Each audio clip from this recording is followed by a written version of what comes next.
Hey everyone, I'm Gwen Callahan, the co-director of the HP Lovecraft Film Festival in CthulhuCon, and this is the Filmmaker Q&A for Shorts Block 5, and I'm joined by Kevin Favillier from Hi. Beyond Video, Yep. Hi. Luca Ferrara from Beyond, from Italy, Hello. and Tyler Savage from Oddities, which is in the US. Hey, everybody. Hey, thank you guys so much for joining me. This is exciting. We love to get to talk to filmmakers that can't always necessarily travel all the way from Europe to be with us in the United States. So this is a treat to get to talk to you about your films.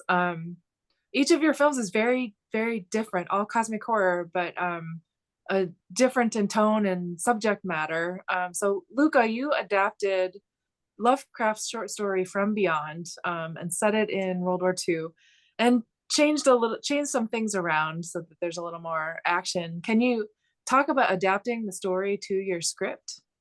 Yes. I basically wanted to make a World War II film for a while, and I started collecting props even before I wrote the script. And then the idea came to me to adapt From Beyond because it's a very short story.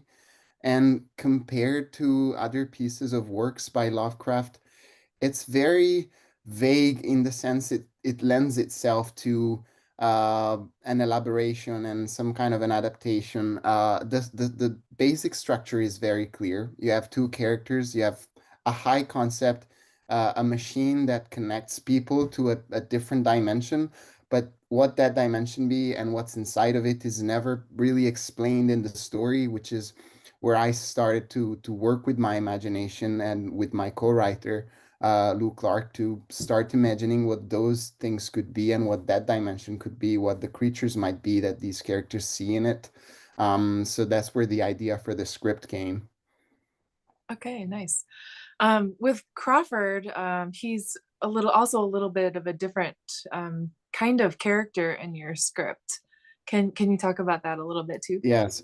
So when we chose to set the film in World War II, which is basically out of our imagination, of course, the original story was written way before World War II. It's from 1920. But we wanted the characters to fit in the historical context, in a possibly realistic way, which is why we chose Crawford to be uh, pretty much the nickname, the battle name of an Italian resistance fighter, a partisan fighter, and that's where the idea for that character came from. Whereas with Howard, we stuck to the idea that Howard should be an American character, and that's why we imagined Howard to be an officer from the US Army deployed to Europe, deployed to Italy to go and find and locate Crawford. Okay. So right at the beginning of the film, before we meet everyone, there's a scene in like kind of like a war room, and they're speaking, I think they're speaking Italian, but Yes, they are. we don't hear what they're saying. Is that intentional that we're not supposed to know, or it's not important what they're talking about? Yes, basically, the actors were mumbling about some worse strategy stuff that they made up. It wasn't even in the script. I just asked them to come up with whatever they wanted. And basically, we chose not to add subtitles to that dialogue because it doesn't really matter for an audience to know what they actually are saying as long as they are talking about something, I guess. Okay. It's fun. Always fun. I think I know just enough Italian that when we were watching the film, I was like, yeah, it's not important that we know what they're No. saying. But it's always a question when you have a foreign language film where part of it is in a foreign language and parts in English. It's hard to know as the audience, like, am I supposed to know what they're talking about? Okay, it's okay. Yes. Um, can you tell us about the location that you filmed in? Because it really looks like a what you would imagine in your head of like the underneath of a castle in Italy or something with hidden room and a Yeah, tunnel that that goes out. that's pretty much what it is. Most of the short film was shot in and around my hometown of Brescia, which is almost an hour away from Milan. It's not a very famous place, but most of it was shot there, and we combined a variety of locations So all of the exterior shots that you see are basically streets from the city center. And the indoor locations are actually, like you said, we accessed the underground facilities of a medieval castle from the 14th century. And that's where all of the tunnels and the smaller cubicles are from. Whereas with the partisans outposts and their military base, that's basically an abandoned farmhouse that a friend of mine introduced me to. And it was basically going to be renovated by the owner. It's been renovated now, but we were lucky enough to be able to go and shoot there before the works began. So that's why it looks so rugged and somehow neglected. But I kind of like that look, and I like the walls, and I like the texture of the rooms. So that's why we chose to shoot it there. Nice. Yeah, it looked fantastic. Thank you. So you were actually in a like a underground of a castle, so like the where they're walking through like the tunnels and the water and everything. That was not a set. That was just like the actors. You're like, just go in there. Exactly. That was basically the actors in costume, and then we had a haze machine, one of the bigger ones. We pretty much filled the whole tunnel with haze, and then the actual water effect, like the blue tint and the out of focusness of the scene, was added in post. Okay, cool. That's so cool. Um, Kevin, for you, I have a similar question about your location. So your film starts off with a man waking up from a nightmare and then finding this video store that seems kind of like maybe it's a magical location because it seems like not maybe it's out of the way and people don't necessarily know where it is. Is that a real video store or is that something you had to create? I'm very curious about this. Um, that's a really video store. It was a video store where I'm working in at the time. I shot the movie 70 years ago in DV and I walk into this video store and that's it would be closed very soon and and like the main character I have this nightmare. I woke up one night and I come into this video store where I worked and I see this old man strange and who wants to bring me in the downstairs to show me a strange video cassette. So I know that I have a short time to shoot it. So before it closed, I shot it in this location in Toulouse, Okay. in France. So Into those. Oh, okay. Wow. and I made it more like a maze, more like labyrinthic than it was, but it was close to what you can see in the movie. Okay. So what was the video that the man showed you? Did you watch it? What you can Qu'est-ce que c'est le vidéo? Euh, le uh, vieil homme euh, tu mon tu montrer. that's that's yeah I work on the film on the desire the desire to see and it matched with Lovecraft because in Lovecraft stories you want to see but you Mhm. never see or it's in the script in indescriptible. So this character is a genre movies lover like me, and he want to see more, to go further, to go to see the abyss, and I try to and I worked on the film pour que les spectateurs ne want to see but never see really. Wow, what on the VHS Mhm. and what is it? What is it's this VHS is kind of found footage of the old man who bring down the video store in a ancient cave. It's kind of another customer come and not to and choose to go outside and not to go down. So it sacrificed him to the ancient Lovecraftian creature, Okay. which is in the cave down the video store. Okay. Sorry Perfect. for my English. Can- it's a bit I difficult. can understand. I think we can understand. Okay, Yeah, okay. it's good. Yeah, It helps that you're talking about a Lovecraftian concept, and we already have the vocabulary and the yeah. ideas are there already. Ideas and the basics. Yeah, I And know. your job to describe it a little easier. So the entire video store is then kind of a trap Yeah, it's kind of a or trap, a and lure. yeah, it's kind of a trap for to feed this creature, this ancient. But the old man needs I don't know how to say that. Um, En français? oui, il a besoin de en fait, il a besoin de transmettre le lieu, en fait. Il cherche quelqu'un pour reprendre sa place d'une certaine manière. Il cherche, Okay. en fait, il cherche He's quelqu'un pour reprendre son rôle de gardien des okay. lieux. Et du He needs coup, à somebody else. chaque fois que He quelqu'un needs someone else refuse, to come and take yeah, his place.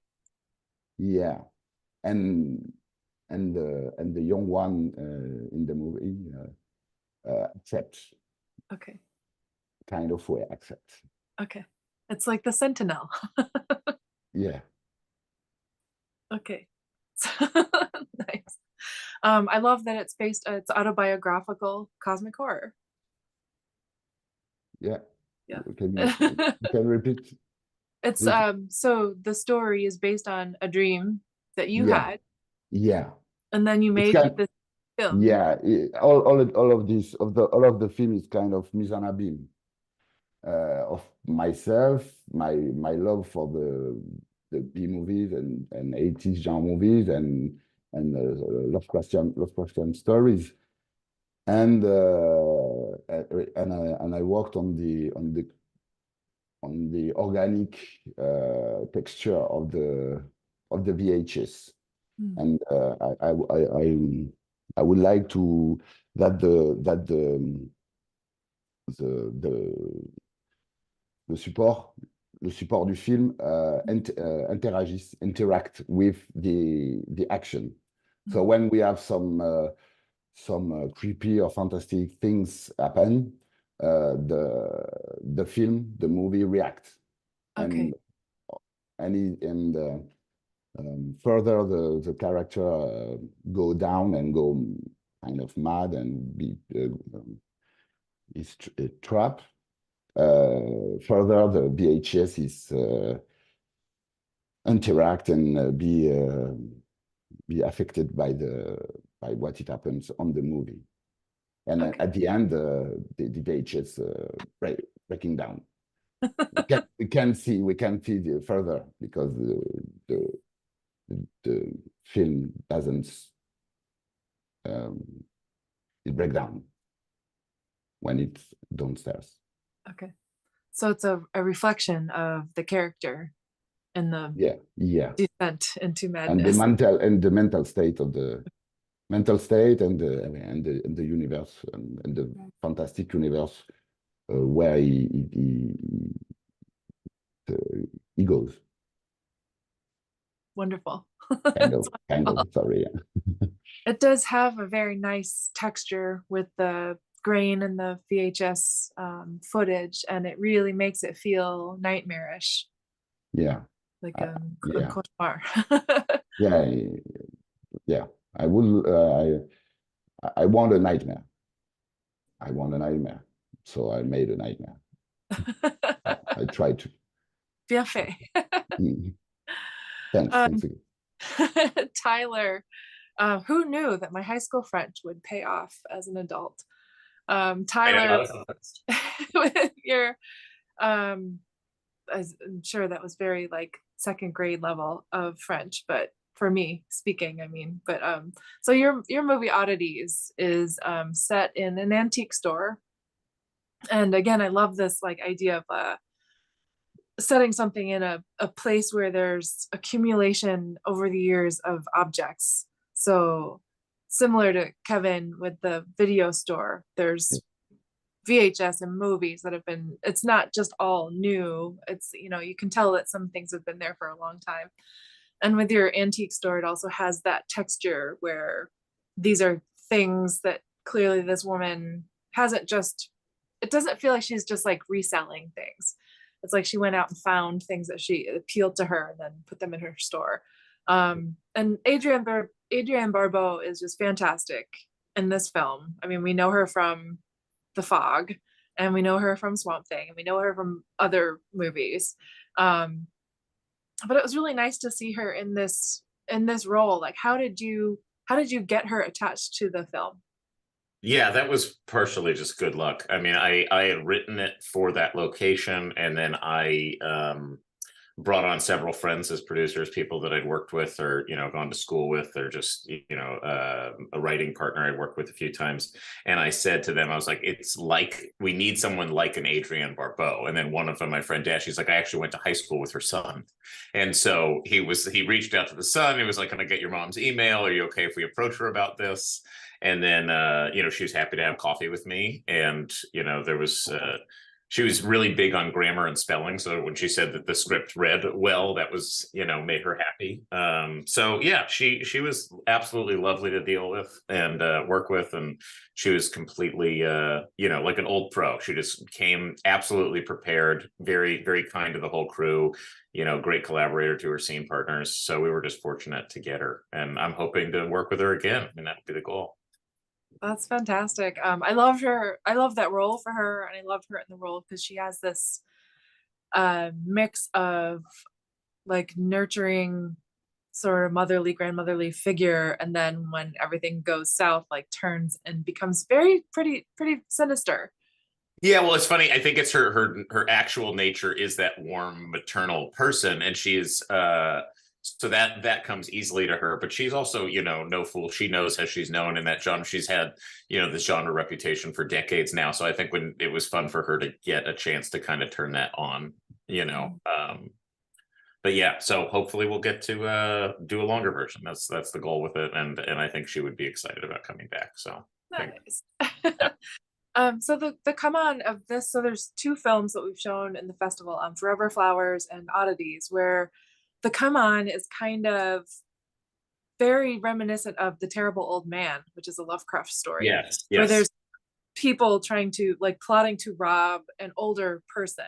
Yeah. Was that anywhere in your mind when you were writing the script, or is that just It was, yeah. I think, and it's like the same thing I'm trying to do with the feature version of it. Is like get little touchstones, but nothing that is overly defined. You know, because you know there's obviously different criticism about that particular story. It's apparently, you know, criticized as xenophobic in certain ways, but obviously like the three criminals and sort of the you know, the lack of understanding and the ambiguity left in that story too is something that appeals a lot. So I love it as a launching point, and kind of like, you know, Kevin was saying about his, you know, the idea of these places that are sort of you know, potentially, you know, there's almost like a caretaker of something larger that we don't get to understand. Like she's connected to some sort of, you know, deity or something that's maybe present there in one way or another, and that's something I want to, you know, explore further. Yeah. And the two the actors that play the two robbers, how did you find them? Because they were great too.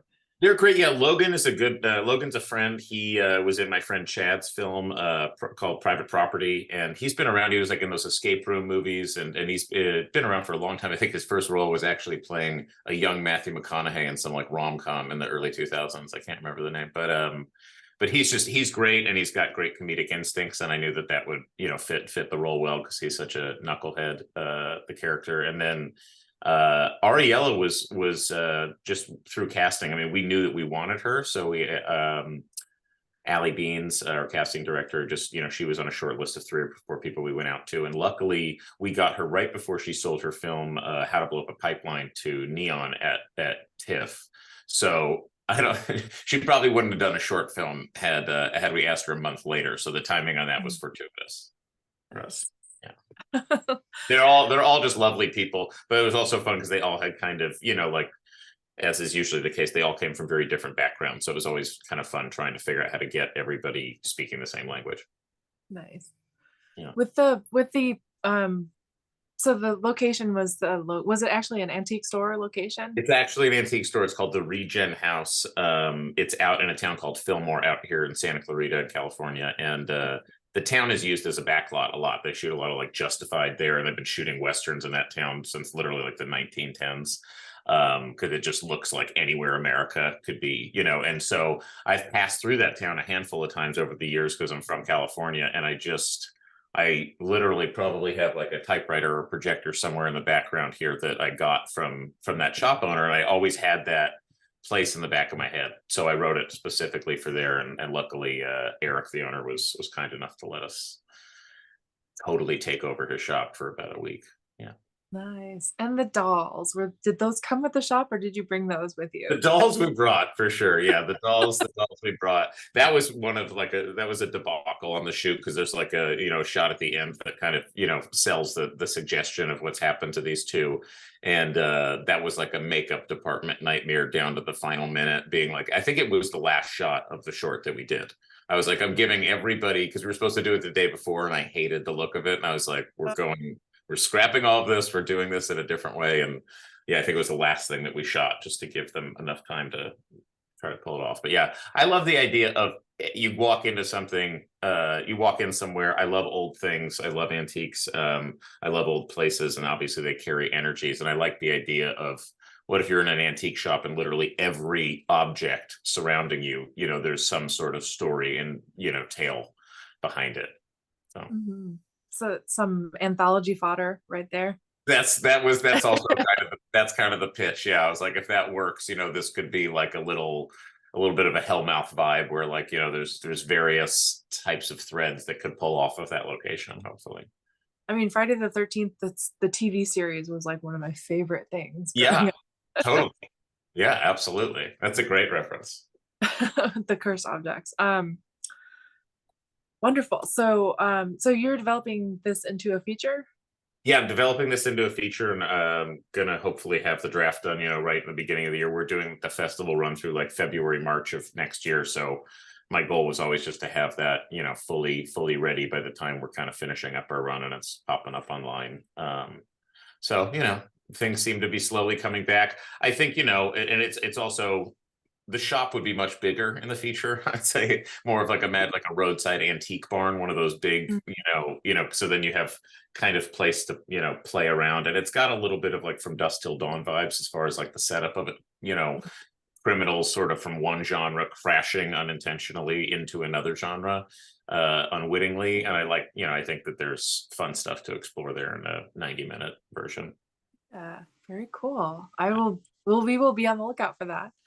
I have one last round of questions, and it's kind of the same question for each of you. I'm going to start with Luca, and that's kind of about the effects in your film. So, you know, films vary, I think, in their use of like practical effects and digital effects, but I'm curious about who made your effects, like who made the resonator, and then did you have to use a lot of digital correction or addition to enhance the look of your film, or was most of it done with practical lighting effects and things like that? I guess we used a mixture of both. So for the underwater scene, we were saying we had a haze machine, and then we added some effects in post, like the out of focus effect and the blue tint. For the shooting scene, we actually had lights on set that were flashing yellow beams that we recorded on camera. and then we added the muzzle flashes on top of the guns and the rifles. And I think that gave an effect that's more realistic than your generic digital muzzle flashes that people always add on their short films. And all of the visual effects were made by a friend of mine called Francesca, who actually served as the first AC on the film. But what she mostly does for a living is VFX. Nice. Was the resonator a practical object? Like, do you have it still? Yeah, I still do have it. Yes, it's in my garage. Nice. And I love the idea of like a portable, like weaponized resonator. And it's very in keeping with like the technology race in World War II. But like, what inspired you to use that particular object as the bomb, or the not the bomb, but the secret? Device. Yeah. So I wanted to have something that would work and produce some kind of a physical effect on set, also to help the actors immerse themselves. I wanted the object to be interactive, like I wanted it to have handles and buttons and things you can press to make it do something. So that's why we came up with the idea of having a motor to make it spin, and then putting some lights inside of it that get brighter and brighter as the object spins faster and faster. Nice. Wonderful. Thank you. Kevin, in From Beyond Video, there's Yeah. We talked a little bit about the VHS film filter effects and some of the lighting, but can you describe for us the way you made some of the visual effects in your film? But the first effects was the real support, because it was like SD DV cam, so it was very low. And after we made a lot of effects with After Effects at some point of the film to increase the fantastic effects in the action. And I used at the end I used a VHS a general VHS effect to give it more impact, but we made each of scratches and each of at the and made. Okay. And there is some level during the film, the level of I don't know how to say that, les effets, en fait, le fait que ça soit abîmé, le fait que le support soit abîmé, il y a plus. There is a 3 or 4 level of scratches in the movie to embrace the mental state of the character. So it was very thing, and it was a lot of work to make it. So you did that manually, like Yeah, we use some short snow, the snow, the digital snow. So, yeah, and we scratching manipulate this shot, and we made all the different variation of the effects. okay. And we I don't know. On a décalé l'image. At the end, l'image n'est plus droite. Enfin, on a essayé de vraiment qu'il y ait une progression, crescendo on the effects. So as the film goes on, there's more and more scratches. Yeah. And when the main character see on the VHS the creature, and goes mad. The VHS break down and the frame is I don't know, it's décalé, like it was like it is broken. Okay, Like his mind was broken by what he see. Okay, nice. Like something like that. And Tyler, in your film, you have kind of a big visual effects sequence when the ghost or the demon is bringing the souls of the two protagonists in basically bringing them into hell, I guess. How is that accomplished? Because that was a lot, and it looks fantastic. Thank you. Yeah, it was really, that was the first time for me working with any significant VFX like that, other than just, touch up stuff and some background replacement. So it was yeah, it was, fully boarded it out, got really prepared, had a bunch of, reference images for the ghost or demon, and we actually shot the backgrounds. Antonio, our DP, and we shot them in my backyard just through a kaleidoscope. That was like the source plate that we used for the whole crazy red background. And we were just literally flashing like a flashlight through a $3 kaleidoscope I got on Amazon. But we provided that to a VFX house that one of our other producers had a relationship through some commercial work, and it was pretty cool. They did us a solid by doing it at a very reasonable budget, as long as we made a commitment that if we make a feature version of the film, that we have to use them as our VFX house. They're actually based in Paris, Mathematic, as well. So they were really fun to work with. Yeah, it was a very cool experience and a little nerve-wracking, because when we were there trying to get the plate, because it was a tiny ass closet of a hallway, so trying to get every background angle and think of, making sure that the plates were going to all match and work, that was a little nerve-wracking because I hadn't been through it before. But yeah, I thought a lot about VFX heavy movies, and wow, I don't really want to do them, I don't think, because just working on like 6 or 7 relatively simple shots, and then you see film, features with 480 VFX shots, every one of which is deeply complicated. You just have to have a wild amount of patience, I think, to do that kind of stuff. Yeah, the amount of prep and planning and like logistics that go into that sounds like madness inducing. Yeah, daunting, a little daunting. Oh my gosh. Well, I really enjoyed all of your movies, and I hope our viewers enjoyed everything and learned some tidbits about you guys from our chat. I really appreciate you, Luca and Kevin, especially taking time out and staying up late to talk to us here in the United States, because I think you're like 8 hours ahead of us, or maybe 9 hours ahead of us. Yes. So it's 1 a.m. right now. okay, so you're like, you never know. You guys seem rested. Yeah. 9 hours ahead. So, so thank you so much. It was a pleasure to speak with all of you. Before I go, if our audience wants to know more about you or follow your projects, please share with us where they can find you online. And Kevin, you can go first.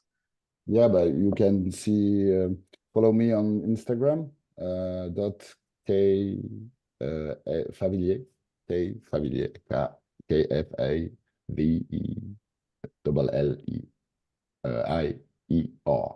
Okay. Favillier. So your last name here, but K and then your last name. Yeah, just K and my last name. Perfect. Yeah, it's more simple like that. Okay. Luca. Yes, you can find me on Instagram too. If you type my name, Luca Ferrara, which you can see on the screen, you're gonna find me. My Instagram profile is called Luke Skywalker though. But if you type my name, you're gonna find it. How'd you get that IG handle? Wow. I have like 4 underscores after that, but got it. Okay. No, there's got to be a lot of Skywalkers out there. I'm T Savage 826 on Instagram, and we have an Oddity Short Instagram account as well. So any updates on like when it will be coming online and all that, and any updates on hopefully a feature version, I'll be posting there. Very cool. Well, thank you again for being here. That concludes the Q&A, and for our audience, I hope you've enjoyed watching all of this, and we'll see you again soon. Thank you. Thank you. Thanks. Guys, Thanks a lot. appreciate it.